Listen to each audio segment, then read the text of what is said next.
It is 2025. In fact, we're almost halfway through it. And we're trying to figure out what the future holds for podcasting. I do not, as you see right here in front of me, I do not have a crystal ball. But I have been watching the trends, and I've got a pretty good idea of where we are headed. If you're curious about that, stay tuned.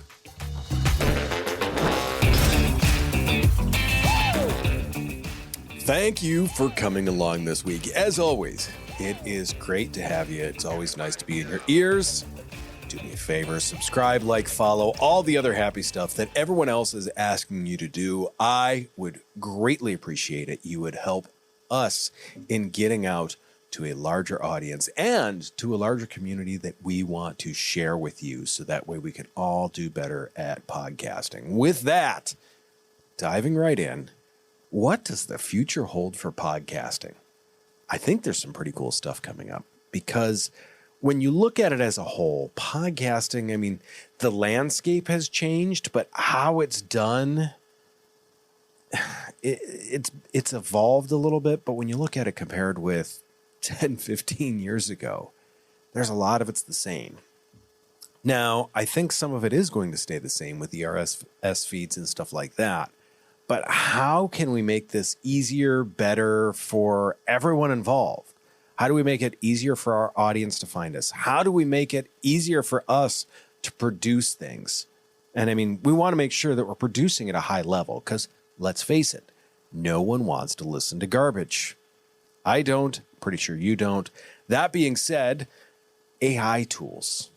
Ooh, you knew I had to come out of the gate with just a swinging for the fences here. AI tools have become huge in not just podcasting, in everything. We're going to talk about some of the things that I see coming around the corner, and some of the things that we're even currently doing. The first thing is like, there's AI voiceovers that, I mean, once again, to do them as a full podcast, you kind of hear it. Even some of the better ones, you're like, there's something up. To do a 10 or 15 second voiceover ad or an introduction, they actually work really, really well. You want to create a trailer, you want to create an advertisement, or if you're just looking to kind of supplement some of your narration, or you need to even go back and you screwed something up and you need to change what you said, some of those AI tools can work very, very well for that. Additionally, let's talk dynamic soundscapes and adaptive soundscapes. AI right now, we're going to talk about some sounds later, but you can get this immersive quality with some of that stuff. The other thing that we're looking at is what you may be able to do in the future is some personalized sound effects. Let's say you're going to have your own things that work in the episode. You're going to have AI tools that will allow you to make those sound effects that you need. So that way you're not grabbing from a pool where everyone else is grabbing from. Additionally, AI-powered editing tools. Let's talk about that. We use a ton of them. Now, they're still at a stage where you need some smarts to be able to use them. It's kind of why our company exists. But when you look at noise reduction, leveling audio, even suggesting some edits, boy, have they come a long way. Even at what I would say in the past year and a half, 2 years, there is stuff that we're able to clean up that we were not able to clean up 2 years ago. We can make people sound much better. Now, the thing with that is you still hear all sorts of podcasts where it's a crappy Zoom meeting on the other end. A lot of people don't know how to use these tools. These tools aren't automatic. So knowing how to use these tools is where some of the stuff comes in with this. But the fact that we currently have these tools at our disposal to help us with stuff like this is amazing. Now, the other one that I want to talk about, AI and the text. AI is going to transcribe your stuff into text. We use AI for that currently, and it works very, very well. Now, there's a number of areas where it's still got some shortcomings. We have a host.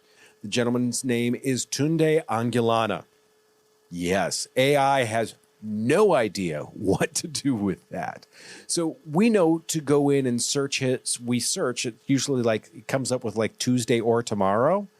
is what AI comes up with on that. So we go in, we have a macro built in where we can replace that stuff. The fact that it gets so much of the rest of it correct is really, really good. Two things that does for you. First off, accessibility. Anyone that's hearing impaired, now they can read the transcript of your podcast. Now, and a lot of people are like, why would someone read my podcast? I say hearing impaired, not necessarily deaf. Someone that's deaf can read your podcast now too, which is awesome. But some people have problems picking up on words. Words become muffled.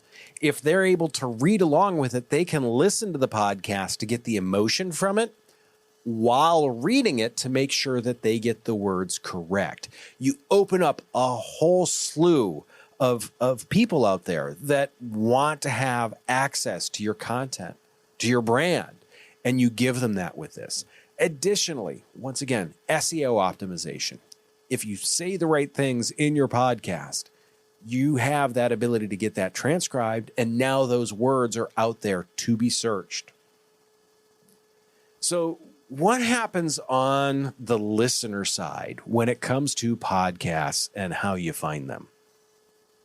We've all scrolled, and it's interesting because most of the time you're seeing podcasts that are the top podcasts are the ones that are being suggested. I know especially Apple Podcasts really suggests the most popular podcasts. And if you do not have a popular podcast on Apple, or if you have not reached out to people directly, Apple is not going to show that to anyone.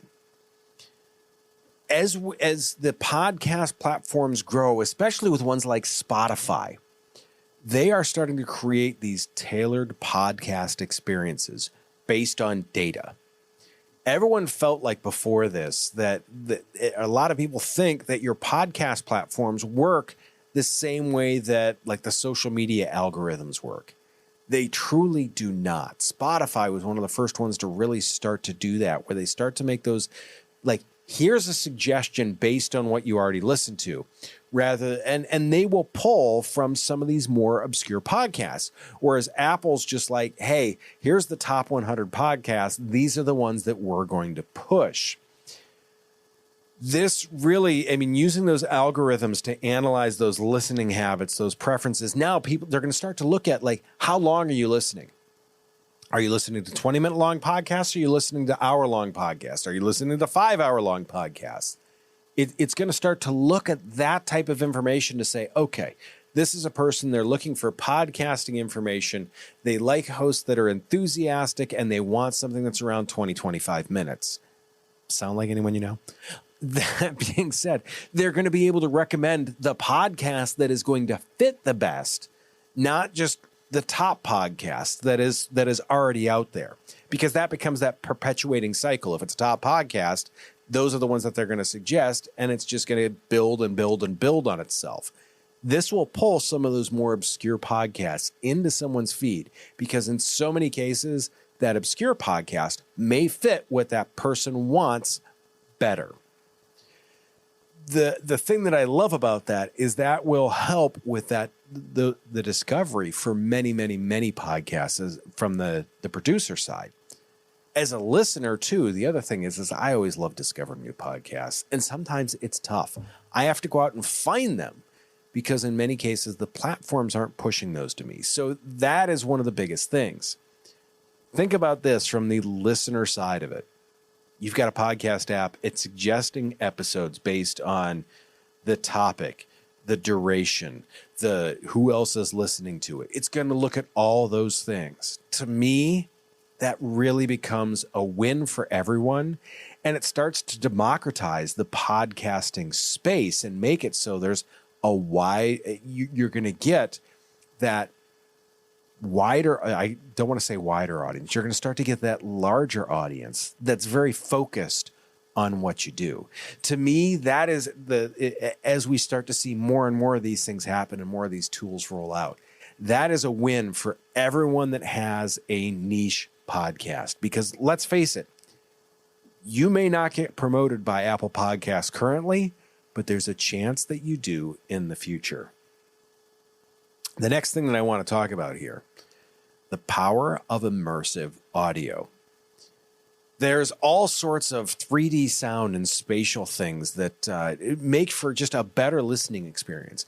I don't go to many movies. I went to a movie recently, and what was interesting is there was a gunshot in the movie that went through a window, and the window was on the screen, and I distinctly heard the gunshot just barely before you heard the window break, and the gunshot came from behind me, and the window break was in front of me. To me, that hugely drew me into the theater. Now, I was there with my partner, and I'm like, did you notice the gunshot was behind us? And she's like, no, but I really felt drawn in. And that's the difference from a production side. I'm like, oh my God, that's awesome. What it does to most people that are just listening, like for an entertainment thing, it really draws them in. As some of these AI tools, as some of these spatial audio technologies move forward, we are going to be able to pull more of that into a podcast. Now, like I said, and you guys have heard me say this all the time, when it comes to sound design, you should only notice it when it's not there. Like if I watched that movie again and all the sounds came from in front of me, then I would notice that, wait, something's different. But most people are not going to notice that shot came from behind them. That to me is really, really cool. And that's one of those things that, once again, this becomes so much more of an immersive experience. Now, and we talk about how the connection with podcasting is just so tight. I'm in your ears. I'm in your car with you. There's a number of you that I get messages from saying, hey, was just listening to you in the car. I am so grateful I am allowed to come on the commute with you. But now, if you're hearing different things out of different speakers, this once again draws you in even further. It's just going to be so much more realistic and so much more engaging as we can do those sounds from specific directions. To me, once again, it's that deeper connection that we're going to get. Now, what's another thing that I see coming for podcasting? Let's make this more interactive, should we? I mean, to me, that sounds like an awesome thing. It's one of the reasons why we tell people, like, if you're looking to grow your audience, stay with podcasting. If you are looking to engage with your audience, that's where you go live. Well, what happens if in your podcast you can put some interactive elements? Let's talk maybe a poll, maybe a quiz. Maybe there's even a question and answer session. Maybe you got that Q&A session in there. Those are all things that can really draw people in. Hey, go ahead and take the quiz and let's see what you guys think about it. And maybe from there, who did, and raise your hand, maybe not if you're driving, who did any of those choose your own adventure books when you were younger? Maybe with a poll or a quiz, the podcast can go one direction or the other. Do you want to hear about this or do you want to hear about that? Once again, it's that interactivity that can really just boost that level of engagement. In the same sense, I see some more gamification with stuff. Maybe there's points, badges, leaderboards, whatever, something to incentivize that listener engagement and to create that sense of community. One of the things that I always talk about, we host a number of podcasts with Buzzsprout. And they give you little awards, like you've published your 5th episode. You've got your 5,000 downloads. It's those types of things that make you really look forward to doing the next thing. And it's funny because I get this little ribbon on my screen. It's not even a ribbon. I get to say, there's no trophy. It's just a ribbon on my screen. But it's still that feeling of, yeah, there's an accomplishment here. If you can gamify that, if you can put the points on it, if you can put those badges for your audience to say, hey, Bob has listened to every episode we've had. Bob has listened to 10 episodes in a row. Thanks for listening, Bob. Those are the types of things that can really help, once again, raise that engagement and make sure that you've got people coming back time after time after time. Additionally, Google Glass is one of those things that was ahead of its time. It came out, it failed. I get it. The same thing with the Apple VR headset that was supposed to be that augmented reality. But I tell you what, I can see some of that coming for podcasting. Because Now what we can do, instead of just having this video element where I'm going to have to, like, let's say I wanted to pull up a chart or a graph up on the screen up there. I could do that, but if you're just listening to the podcast, well, you're going to miss that. And maybe, just maybe, you don't want to watch me talk this whole time. I get it. Totally understand it. I feel bad for our editing staff when they have to go through and edit me and watch me the whole time. So I get that. But what would happen is if you have like an augmented reality headset or something of that nature, where if I talk about podcasting statistics or, I mean, really anything like that, where there's a picture, a chart, a graph, it could pull that up in that augmented reality setup. Those visual overlays could really just add that extra element of, hey, I may not want to watch the whole thing, but I don't want to miss these charts, these graphs, or just these numbers being displayed for me. To me, that could be huge. The other one that I really thought about with this that I thought was so cool. Imagine a history podcast with some AR. You're out for a walk someplace, and they start talking about some historical artifact. That could come up on your screen. So you could still be out walking, but then you could see this artifact right in front of you. To me, that's amazing. These are the types of things that, like, entertainment and especially like educational podcasts, holy Toledo, could this be huge? This is just one of those things where I'm like, you know what? I'm excited for this. I'm truly, truly excited for this. As we continue, I see that there's, I mean, every couple of months, there's new social media platforms and there's new ways to look through some of these platforms that are coming out. Additionally, there's some that go away. I see that as podcasting grows, video podcasting wasn't a thing until a few years ago, and it very much is now. It's one of those things that I see this growing and I see it taking on different forms. Before, you couldn't do more than 1 minute and 30 seconds either on TikTok or Instagram Reels or anything like that. Now I believe TikTok is up to like 20 or 25 minutes that you can do. You can almost put your whole podcast on TikTok. These expanding platforms are, I think, they're changing all the time. These short form audio and video clips are able to get much longer. And the big thing is that changes that discoverability. I know I've said the future, but I think the future, part of it is here because I think all of these platforms become even more important to podcasting because there's a support element. Some people just want to hear 2 or 3 highlights. Some people want the whole thing. This gives you the ability to do all of that.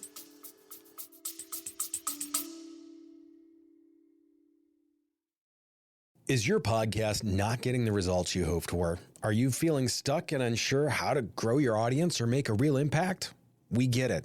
Podcasting can be a challenge, but with the right strategies, it can be an incredibly powerful tool. That's why we're offering our free no-pitch podcast consultation.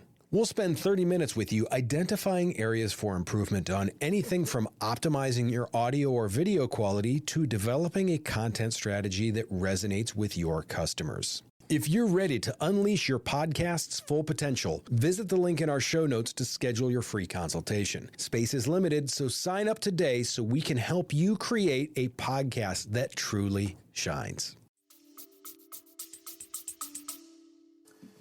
The next piece is monetization. I always talk about that because there's so many different ways to monetize a podcast. Everyone just thinks that it is like YouTube.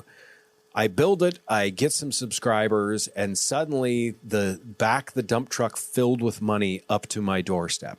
That's not how it works.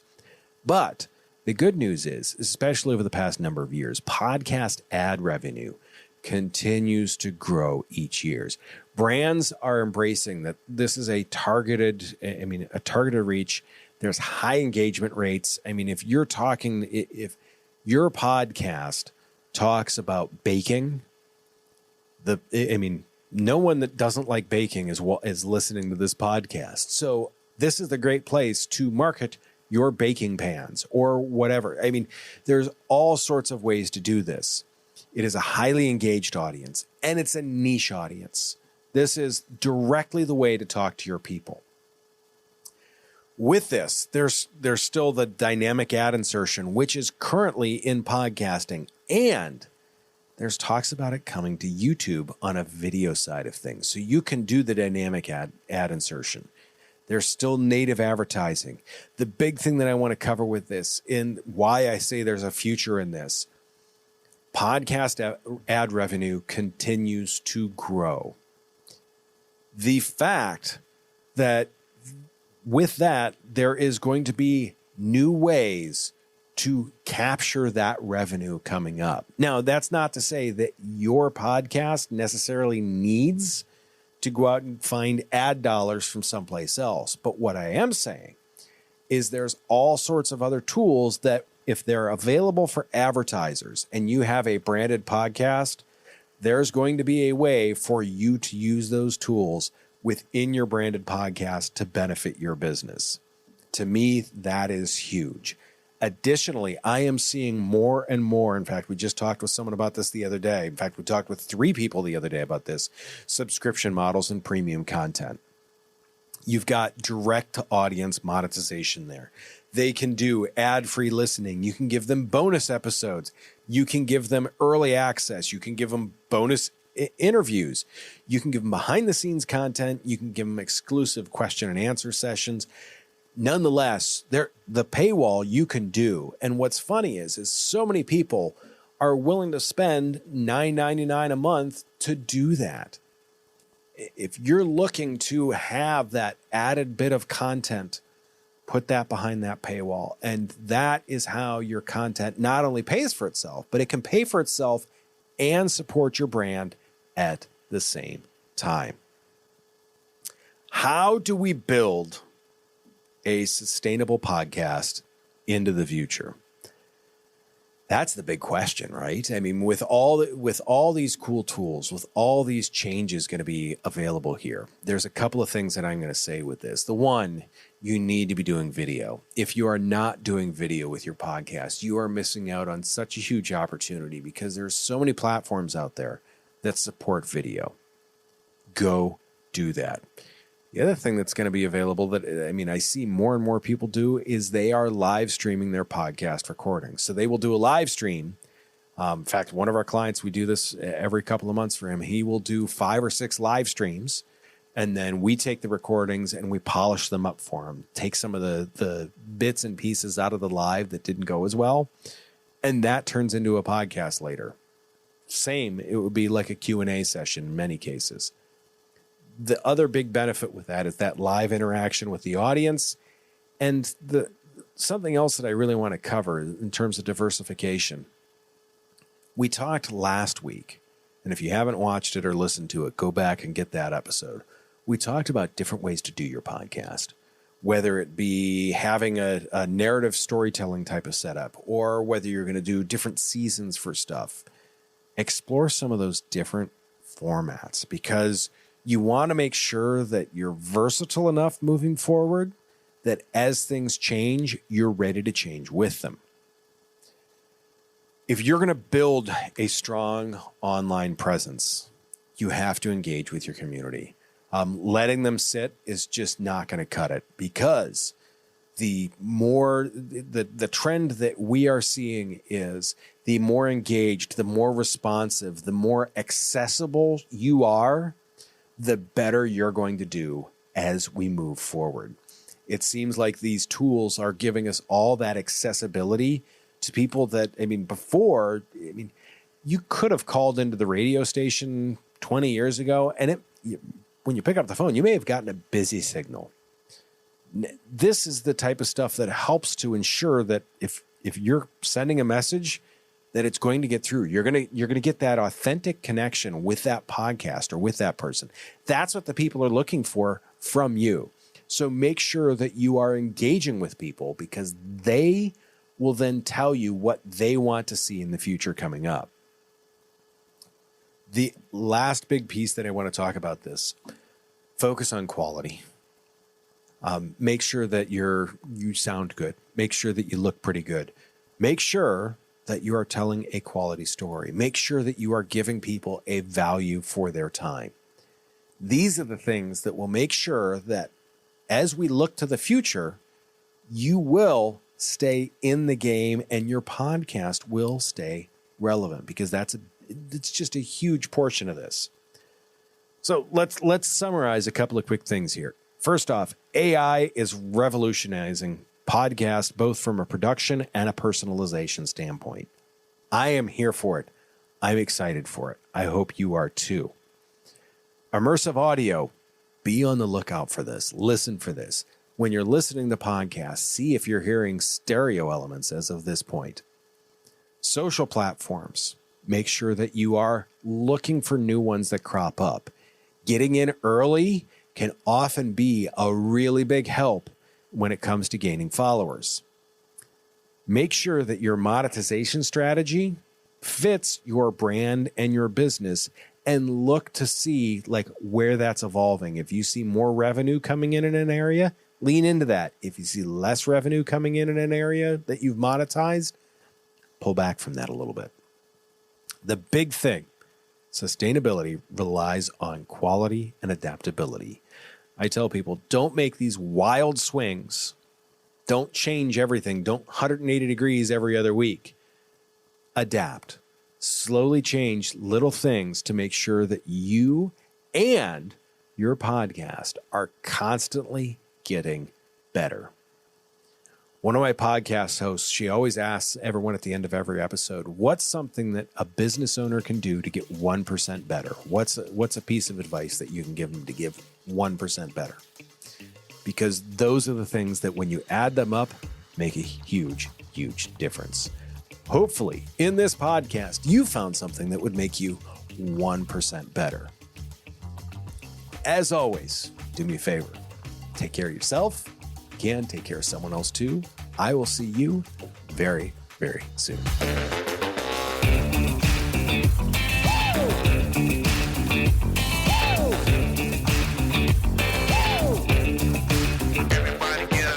Creating engaging content can feel overwhelming, but it doesn't have to be. That's why I'm excited to share our Stomping Podcasting newsletter. You'll get actionable insights and expert tips straight to your inbox. These are to help you maximize your video marketing and podcasting return on investment. Head over to the show notes and click the link to subscribe to our free newsletter. Don't miss out on this opportunity to become a video marketing and podcasting pro.